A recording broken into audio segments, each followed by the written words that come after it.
Good morning. To my right, we have Major West of the State Police. To my left, Melissa DeRosa, Secretary to the Governor. To her left, Robert Mahica, Budget Director of the State of New York. Today is day 96, dealing with the historic COVID-19 crisis. It's day 11 of the aftermath of the murder of Mr. Floyd and the unrest and protest that has stemmed therefrom. As I said yesterday, this is dealing with the coronavirus in and of itself was the greatest challenge that government and society has had in modern day. You put on top of that the situation with the murder of Mr. Floyd and the unrest afterwards. Those two compound each other. You then wrap it in this hyper-partisan, hyper-political period of time. We're in the middle of an election year, a heated election year, so everything becomes political. You add the issue of race on top of that.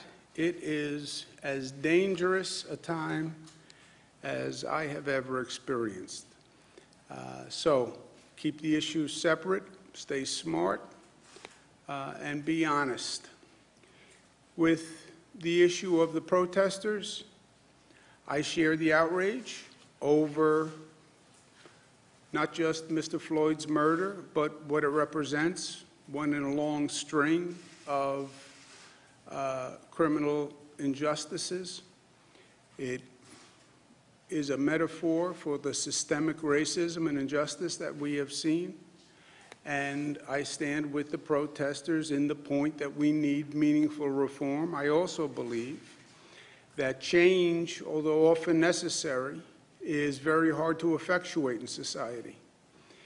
We all say change, change, change, but the truth is the status quo has tremendous energy, and it's very hard to change the status quo.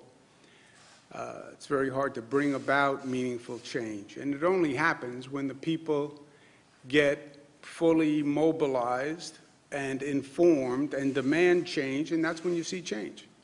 That was the labor rights reforms after the Triangle Shirtwaist Factory fire. That was the environmental movement after the Storm King situation. That was the rebirth of the economy after the Great Depression. I believe this is a moment for national change and national reform. And I think it can be a positive moment for this country, but it has to be done intelligently.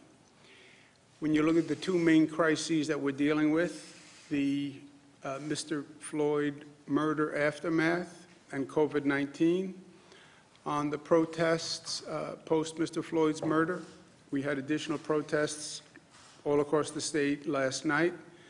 We had them in basically all of the cities. Largest activity, Buffalo, Rochester, Syracuse, Albany, New York City. I want to thank the protesters who were mainly peaceful, which was smart because then they could make their point. You know, there are a lot of political forces that want to say, well, these protesters are just rabble-rousers. They're just criminals. They're not. They're young people. They're racially diverse. They're white people. They're African-American people. They're Latinos. They're just the young people who represent a cross-section of America who want change. There is also looting going on. And some people would like to say the protesters are the looters. No, no, they're not. They're very, very different. You have to keep them separate. So I want to thank the protesters who protested peacefully to make their point and defy or frustrate the political forces that would like to say these protests are all criminals. No. They're people who want change and reform, and they're right. And we have to keep the two separate, and the protesters have to help us keep the two separate, and they did. New York City was mainly peaceful. There were a number of arrests, and there were a number of police officers who were hurt.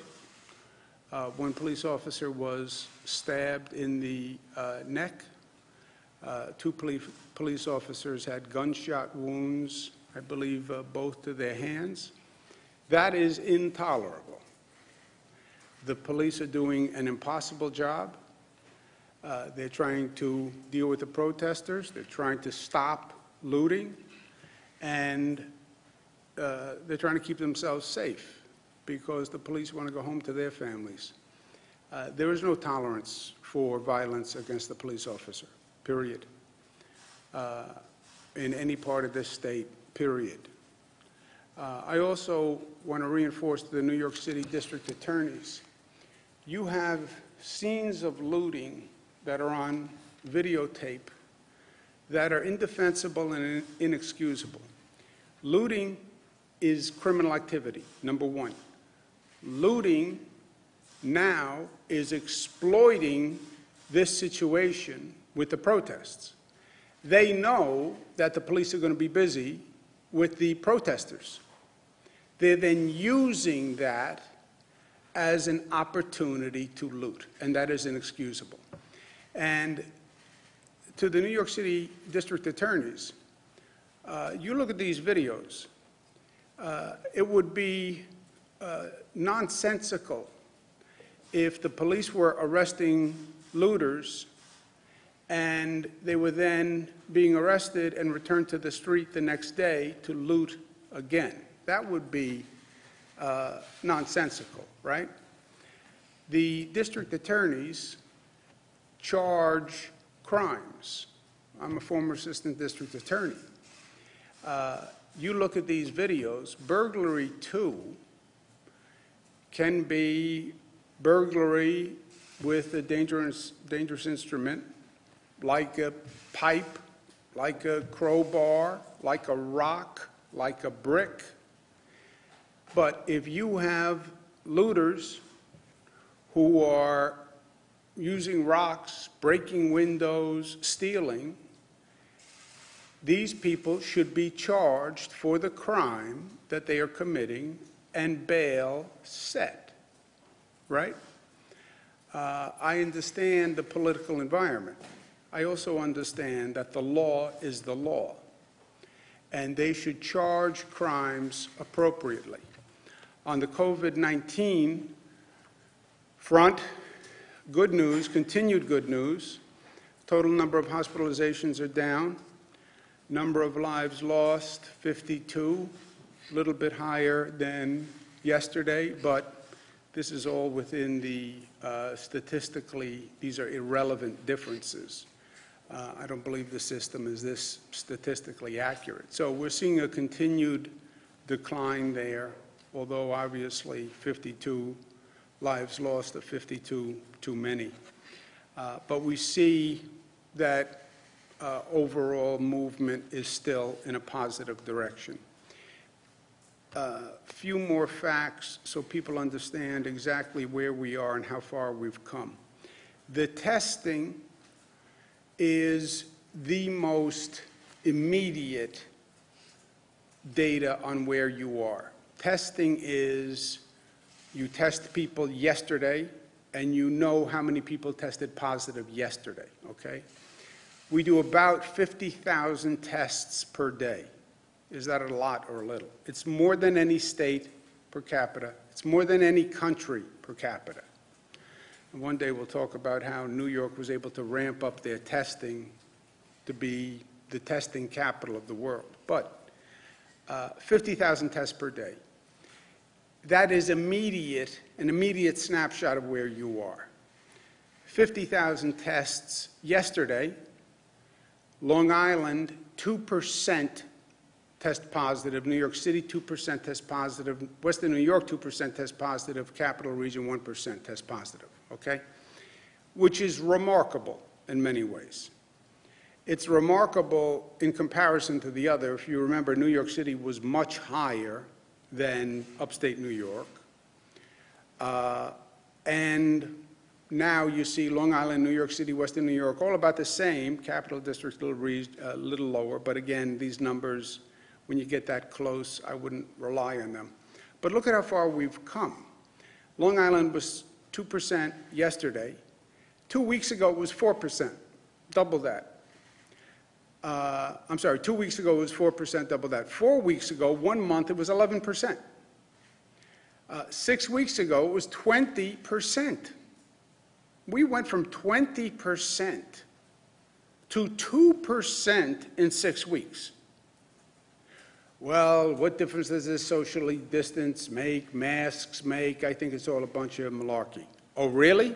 Then you tell me how those numbers dropped like that. Everything we have done is smart and is working. And it's in the numbers. It's not my opinion. It's not my theory. It's not because I'm from New York. It's not because I'm a Democrat. It's in the numbers. New York City was 26% 6 weeks ago, 2% today. Western New York, 15% down to 2%. Capital District, 12% 6 weeks ago. 6 weeks ago was like yesterday. So we're making great progress. But as fast as these numbers came down is as fast as these numbers can go up. As fast as these numbers come down is as fast as those numbers go up. I was speaking to somebody this morning who used a bizarre metaphor.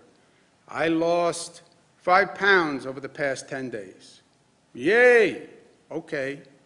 You lose discipline and you go back to your old eating habits and non-exercise habit, you'll put those 5 pounds right back on over the next 10 days. It came off, it'll go right back on. It is a tortured analogy for this situation. This is all a function of our behavior, nothing more, nothing less. On the reopening, reopen with caution. Why? Because we've seen too many examples of reopening where they didn't do it right and it boomeranged, period. You look at the states that opened fast, without metrics, without guardrails, it's a boomerang. And it's not just 1 or 2 states as an example. North Carolina, look at these numbers of these other states. Look at when they opened and look at the line after they reopened. North Carolina, South Carolina, Texas, Arizona, look at those numbers. This happens in New York. With our density, we go right back to where we were. And it's not the exception. It's almost the rule. California, you look at them reopening and then look at the curve after the reopening. California, Florida, Mississippi, Missouri, Alabama, Arkansas, Tennessee, Utah. What am I worried about? I'm worried about that. Why? Because it happens quite often. As a matter of fact, it probably happens more times than not. And if we're not smart, that's what's going to happen here. Sweden had a different policy. Sweden didn't do the full close down. They did a limited close down. And everybody said, oh, well, why don't we do what Sweden did? I said, well, we're not Sweden. And who knows that what Sweden is doing is actually right? The lead person for Sweden, who came up with the plan, we don't have to close down, now says, oops, maybe we should have closed down. More people died than had to die. Even the countries that did it right and then reopen see this second wave, this second spike, where the numbers go up again. So, I'm not a nervous Nelly. I just read the numbers. With the protesters, they could actually compound the situation. Why? You have 30,000 people who've been protesting statewide. You look at the video as well as I look at the video. Many of them wear masks, thank God. But there's no social distancing. You look at the encounters with the police are right in their face. They're right in the face of the police. 20,000 protesters in New York City, 1,000 protesters on Long Island. These are big numbers. And yes, they're young people and they're superheroes and nothing can affect me. We're going to open the testing facilities for all people who are at a protest. the super spreader, all these new terms. Super spreader. What's a super spreader? Super spreader is what happened to us in New Rochelle, Westchester, where we had the first hot spot, new term, in the United States of America. One person can infect hundreds. If you were at a protest, go get a test, please. The protesters have a civic duty here also. Be responsible, get a test, go to the website, find out the testing site nearest you. We have 700 in the state. You can get a test, get a test. Also, allow the police to do their job when you're protesting. The reason the peaceful protest is so important, not just so you don't get categorized, stereotyped as criminals, but so the police can actually focus on their job, which is stopping the looting. Wear a mask and tell people that you may have been exposed to COVID. If you were at one of those protests, I would, out of an abundance of caution, assume that you are infected.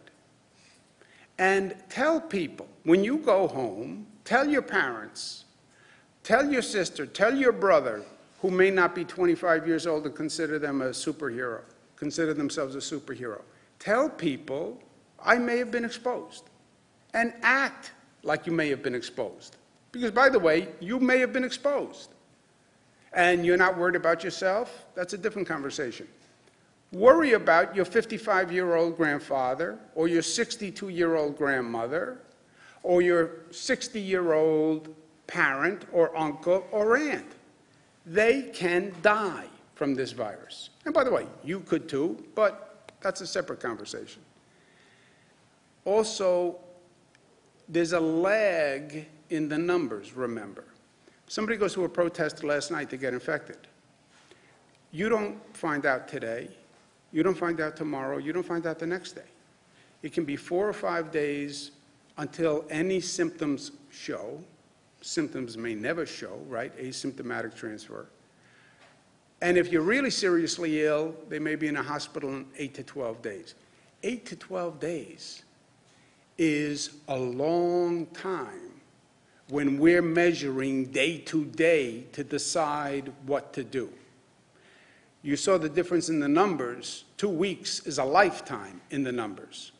So if you had a viral spread through these protests, we're not going to see it in the numbers for a while. And in the meantime, we're making all these decisions on reopening. So it's important that people act responsibly for themselves. You went to a protest, get a test, tell people, act as if you may have been exposed. New York City enters phase 1 Monday with all of this going on. New York City had the highest number of protesters. We have to be smart. The protesters themselves could wind up causing a spike. So we have to be smart.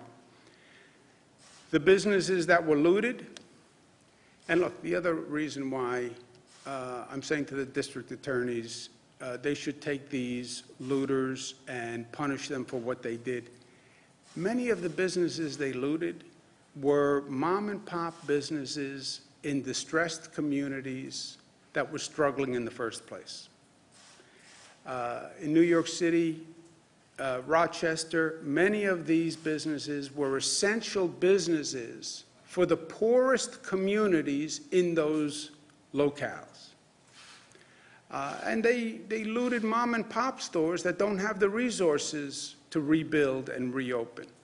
So we're going to do everything that we can do to help them.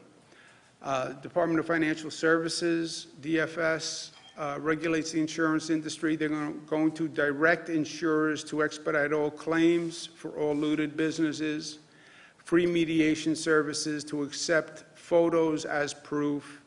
If a looted business has trouble with their insurance company, go to the Department of Financial Services, the website, and they will provide relief. Because the numbers today are good, we're going to act on the data that we have. We're going to go to outdoor dining as part of phase 2. and that affects all the communities that are already in Phase 2, and there are a number that are about to enter Phase 2. Westchester, Rockland, Hudson Valley go next Tuesday. Long Island goes next Wednesday. Remember what outdoor dining is. It is outdoors. That's why it's called outdoor dining. I know you have a lot of restaurants that want to open. This doesn't say restaurants open. The enclosed spaces are an issue. Outdoor dining, there's no roof. There could be a canopy, but it is outdoor space. It's open air space. The wind is blowing.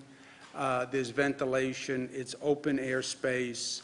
You're still 6 feet apart, wear face coverings, and there's points in the guidelines that are online. But I want to stress this is outdoor dining space. It's not a restaurant with the doors open. It is outdoor dining space. School year is coming to an end. I know a lot of graduates are disappointed. We're going to allow drive-in and drive-through student graduations. We're going to keep evaluating. I get this on a personal level. My Michaela graduated college, was supposed to graduate college this year. Well, she did graduate college this year. She just didn't have the ceremony.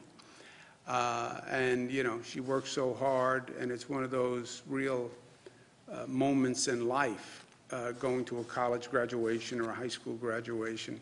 So not to have the graduation is painful.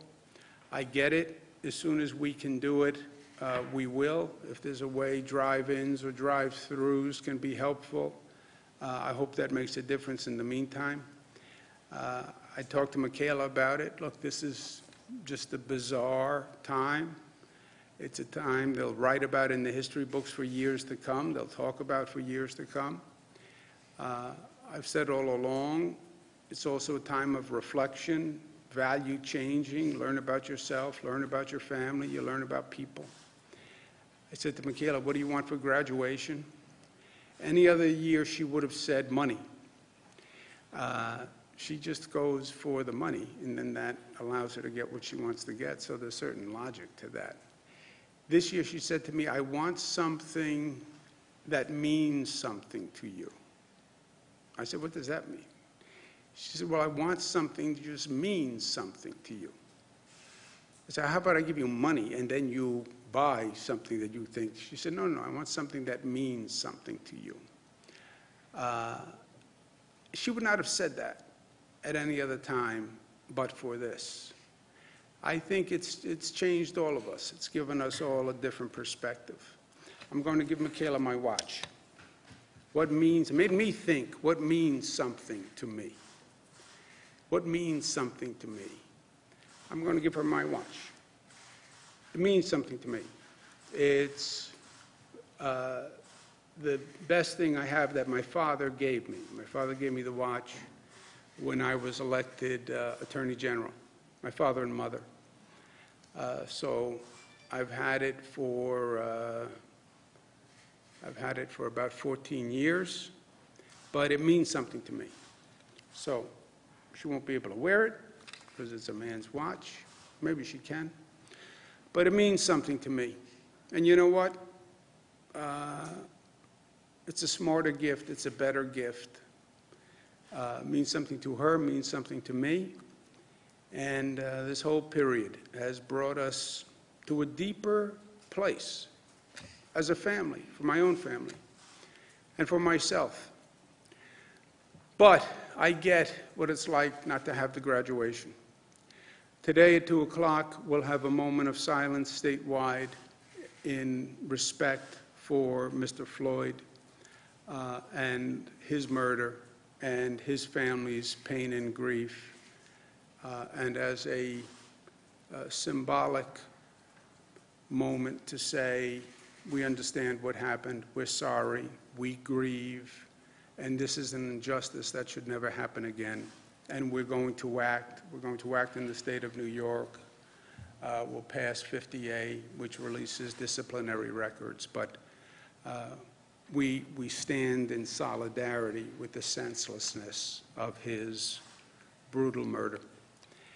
And that is part of being New York: tough, smart, united, disciplined, loving. It's about being loving, loving for one another. Governor, last night we all saw videos of New York City. Systemic racism and changing policy and overall having more honest conversation about race. Is there an element of personal responsibility that's being overlooked that should be addressed? For example, in Albany, we talk about underfunded schools, but truancy is also a significant problem. Or Police Chief Eric Hawkins will tell you there's a lot of conversation about over-policing in minority neighborhoods, but the calls for service are also disproportionately high there. Look, there's no doubt. Your expression, honest dialogue, was right. It has to be honest, because these are complex topics. There is no one answer to this. We're dealing with the issue of racism and discrimination that has been the continuing sin of this nation. We have never resolved it. Racism, discrimination existed before the nation existed. It goes back to the slavery debate and issue in this country, right? Personal responsibility is also part of it, no doubt. And that's why it's so hard to get at it. You know, we're accustomed to one answer, one solution. There's just one sentence that will answer everything. That's not what this is. It is not what this is. The protesters and the police, what's going on in New York City. Who's right, who's wrong? Well, it doesn't work that way. Protesters have a point. They looked at what Mr. Floyd did, they're outraged, they're right. Police have to do their job. They have to protect the public safety. They have to stop the looting. They have to do their job. People attack police officers? They attack police officers? You run up to a police officer, they stab a police officer yesterday? They've treated police officers with such disrespect in New York City that I am stunned. I've never seen that level of disrespect to a police officer. Now, I come from a different time and place, but a police officer, you wouldn't dare disrespect a police officer. But this is at a level that is just inappropriate, unconscionable. So it's complicated. There is not going to be a simple answer. It seems like elected officials, though, speaking of the honest dialogue, fear political consequences from both sides, no matter what the position is, because if you are of an opposing position to the other group, there is a label that's placed on you. So a lot of people fear that when it comes to having an honest conversation about where responsibility may lay. Yeah, you are so right. You are so right. And that's why I say, look, you have these issues going on, and then the overall dynamic, the electricity in the air, is this hyper-partisan, hyper-political. So when you try to be honest and nuanced, the other side uses it against you. And there's this demonization, right? Because everything is black and white. You're right, you're wrong. You're with the protesters or you're with the police. And it's this divided. Everything is divided. And there are forces that try to divide. Divide racially, divide politically, divide by sexual orientation, divide by the issue of choice. Divide urban versus rural. Northeast versus, those are Democratic states, those are blue states. Everything is divisive. So when you try to have an honest conversation, the politics can overwhelm it. And it makes people afraid to have an honest conversation because they're going to be attacked politically. That's why it was so important for me at the beginning of this coronavirus situation to take myself out of the politics. You know what? I'm going to tell you the truth. You want to attack me from the left, you want to attack me from the right, God bless you. But I'm out of the political business. I'm not running for president. I'm not running for anything. I'm not going to Washington. I am here as long as the people have me. I have no politics. I'm just going to tell the truth. But you're right. It is a hyper-partisan, hyper-divided situation, and you're trying to talk about a very sensitive, complex, nuanced topic in an environment where people are looking to take anything you say and use it against you. And it is extraordinarily difficult in this totality to have this kind of open, honest, candid, frank discussion. Governor, last night we all saw videos. Let's do something, okay? We're here. You don't have to yell. My hearing still works. And we'll just do this in a semi-orderly way so we show people that New York can be a decent, safe, loving, united. Mr. Spector? Well, we're New Yorkers, right? Yes. Oh, I know that. Just want to follow up on that. How do you address that as a leader and as a state, this issue of racism that you're seeing now as a result of the situation that we're in? What was the first part? Well, just how do you deal with that as a leader and as a state to try to address this divide that you're seeing? Joe, how did I deal with COVID? By the way, how did I deal with the issue of marriage equality? How did I deal with the issue of gun safety? How did I deal with the issue of minimum wage? I just tell people what I think. And I give them the facts first. Here are the facts. Here are the facts. Not Democratic facts, not Republican facts. Just facts. You know, you turn on a lot of this cable news, you have like Democratic facts and Republican facts. You can't have a Democratic fact, and you can't have a Republican fact. A fact is a fact. A number is a number. You can't change it because you're a Democrat or a Republican.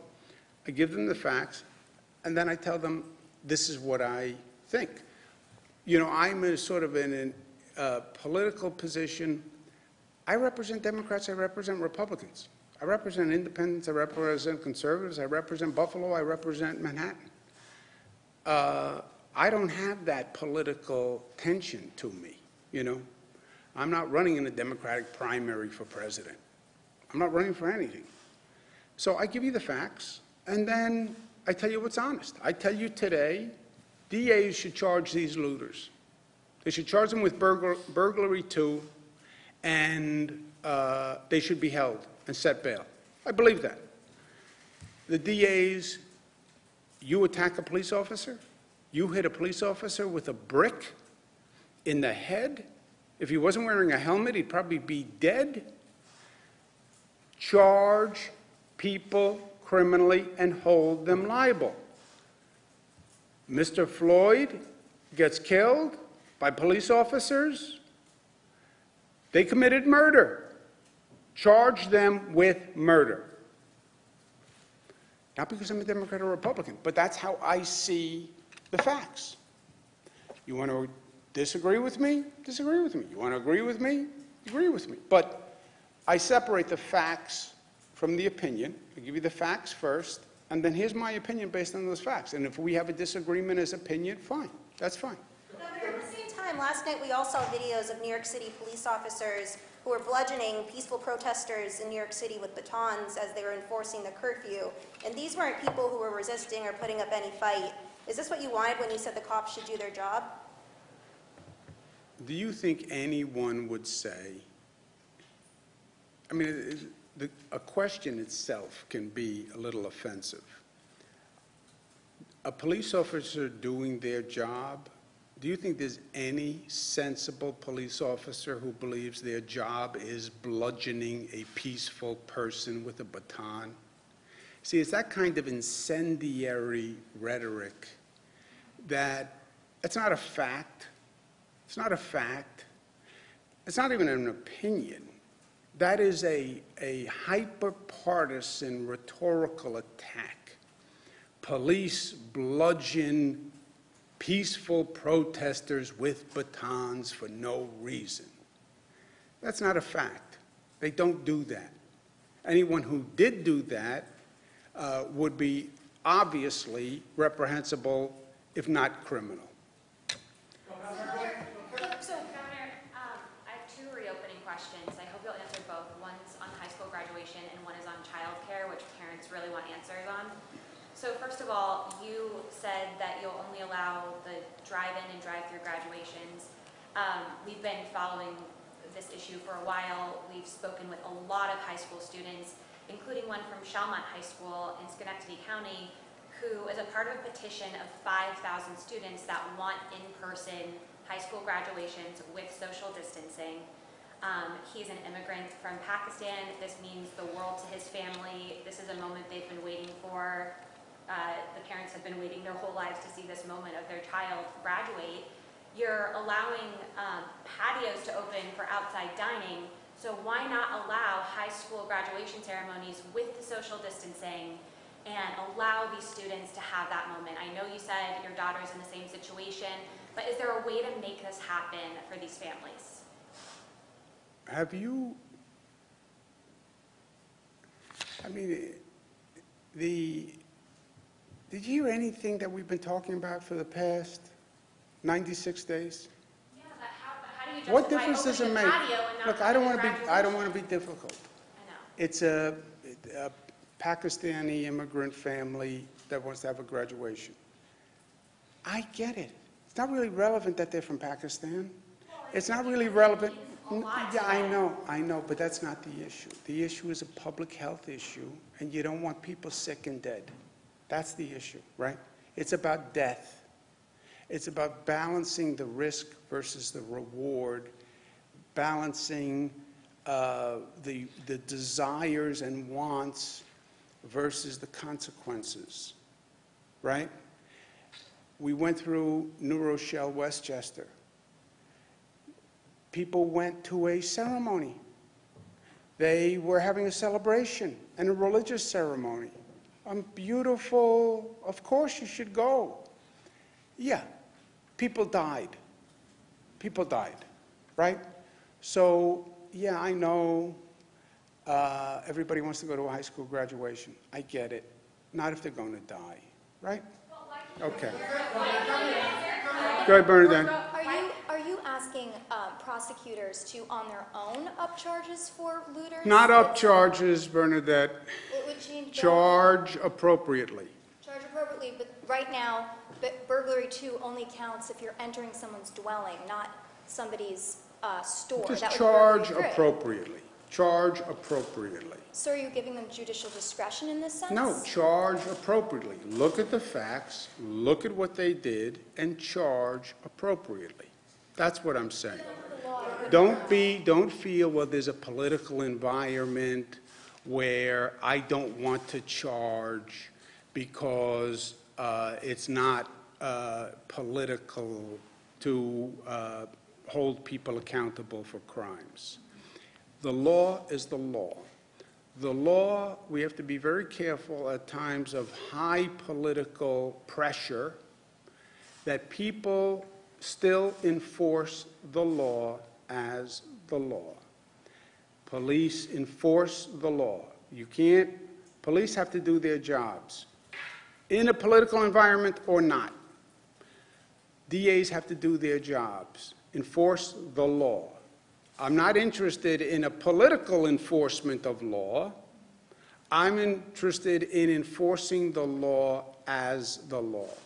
You had a point, Melissa? Yeah, if I could. So Penal Law 140.25, Subdivision 1, applies to stores. It applies directly to looting. I think what you're referring to is the changes that we made in the budget that applies to dwellings, which actually aren't even in effect until July 3rd, right, because there was a 90-day lag.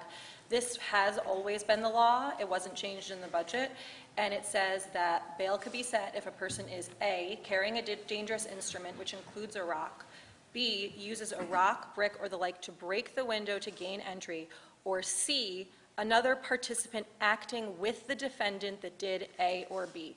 That is burglary 2 under Penal Law 140.25. So I understand some of the district attorneys may feel uncomfortable charging that as Burg 2 because traditionally they charge that as Burg 3, but they have the tools available to them, and I think what the governor is saying is they should use them. So are they incorrectly applying the law at this point? Yes, they're not using the tools that are available to them. This is the opinion of our counsel's office as well as the legislative counsel's offices, which wrote the law.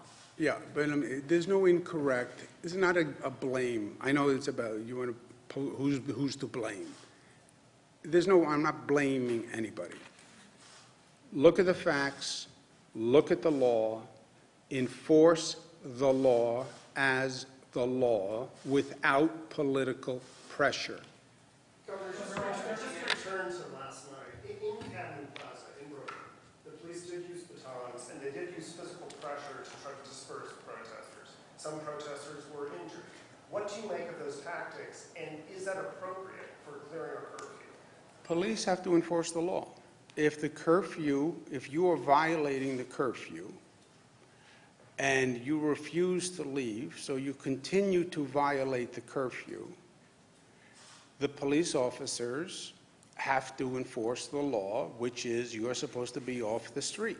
But the use of batons seems particularly violent, particularly when all of these protests are about police brutality at its essence. So is the use of batons and physical violence or force Well, a baton, I didn't see any, I don't know what you're talking about with Capitol Plaza in Brooklyn, but when you say use a baton, what does that mean? Did they hit somebody with a baton? That's what our reporting shows. Your reporting says they hit somebody who didn't do anything wrong. Well, if they hit somebody, if somebody's standing there and they just walked up to somebody and hit them with a baton, clearly that's wrong, right? But I don't believe that's what happened. Governor, on 58, do you expect If they did do that, it's wrong. Governor, on 58, do you expect that to be a full repeal that the legislature will go for, or will it be a modification to address some privacy concerns that PBAs have raised? Well, there are a number of concerns about 50A, about how you do it, and I'll work with the legislature. We haven't had any specific conversations yet. Let's take one more. Dan? 5 years ago, you signed an executive order having the Attorney General look at police-involved deaths. Do you want to see the legislature codify that finally as they consider these bills over the next few weeks? And are there ways to strengthen it? I'm sorry, did you say 5 minutes ago I signed? 5 years. 5 years ago. Yeah, I was going to say. Well, you realize how smart that executive order was now, right? Because those are the reforms they're talking about that need to be made. We did that 5 years ago, and again, by executive order, not by the law. I tried to change the law, which sort of vindicates this whole movement, right, that's out there. Even in New York, I couldn't get the law change passed. That's why I had to do it by executive order, and that was 5 years. And I believe this is a common sense reform. I don't believe the DAs should be investigating police abuse of their police force. Why? Because conflict of interest works on two levels. The reality of a conflict of interest or the perception of a conflict of interest. Why would people believe, especially in this charged environment, that any prosecutor who works with that police agency day in and day out is now going to be the independent reviewer of abuse? Just common sense suggests if you're working with those people day in and day out and you're going to work with them tomorrow after you make this ruling, how are you independent? And the whole situation here is about credibility, that people know this is a fair justice system. So we said the Attorney General, who is independently elected, statewide, let the Attorney General investigate any situation where a police officer kills an unarmed person. It was very controversial. I couldn't get the law passed. I did it by executive order 5 years ago. And now, today, they're still saying, oh, we need a reform like. Thank you very much. I did it 5 years ago. But I believed it 5 years ago. I believe it today. I believe it should be done on a national level, where we should have a system in this country where we say a police abuse case cannot be handled by the local prosecutor who works with those police day in and day out.